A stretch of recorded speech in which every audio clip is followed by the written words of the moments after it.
So this commenter is talking about how when dogs go into a freeze response and become more manageable in, say, a grooming situation or a veterinary situation or whatever the case may be, how this can feel better for the human, but is actually really dangerous. And this is just such an important topic that I wanted to make a video on it.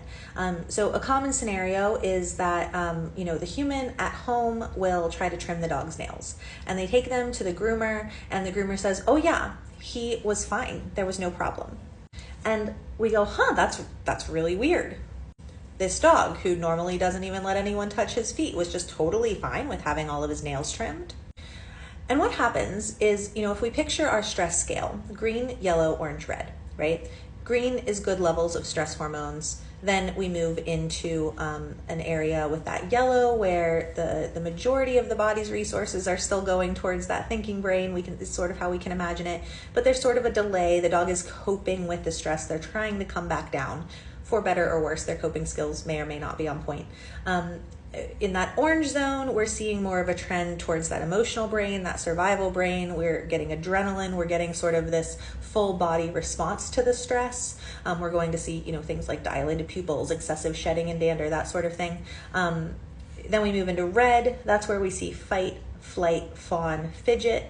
And then freeze kind of breaks the scale. We go past the red and we find ourselves in a freeze response. And this is where our dogs are now in a state of hypoarousal. And that's a lot harder for people to recognize than a state of hyperarousal. In a state of hypoarousal, we've lost those physiological signs. Our body language is not necessarily telling us that this dog is super stressed. You don't have those long pulled back lips. You don't have those dilated pupils. You don't have that hard stare or that panting from an elevated heart rate. The hackles aren't raised. We don't necessarily have a very low tail or a very high tail. What you will see is the dog is probably not interested in food. They're probably not engaging socially. They're probably not problem solving. You're probably not seeing a lot of curiosity. And then in the after effects, you're going to see that the dog is trigger stacked in the following days. So they might get like a ton more sleep than they usually do, and then wake up and seem like almost toddler tired. And they might be more reactive or more aggressive or more anxious in the days that come. But that dog in that freeze state is more manageable and often perceived to be fine. And this is really, really dangerous because when we think that a dog is totally fine and the dog is actually really not fine, that is a great place for bites to happen, quote, out of nowhere, end quote. And so it's actually really dangerous to intentionally or unintentionally put a dog into a freeze state to make them more manageable. And one thing I've heard people argue is that if the dog is in a freeze state and more manageable, we can get done what they need to get done and get it done faster. And then they're not biting. And so that's safer for the humans and we have to prioritize safety.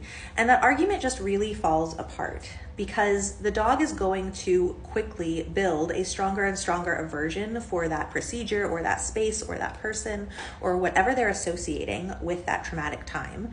And they could still totally bite in that state. They could flip right over to a fight response. And so it's really quite dangerous. And so it's important to be able to recognize those freeze responses. And if we're seeing that the dog is anywhere near that red, if they're in orange, we really need to, unless it's an emergency, stop what we're doing, back up and rethink our plan.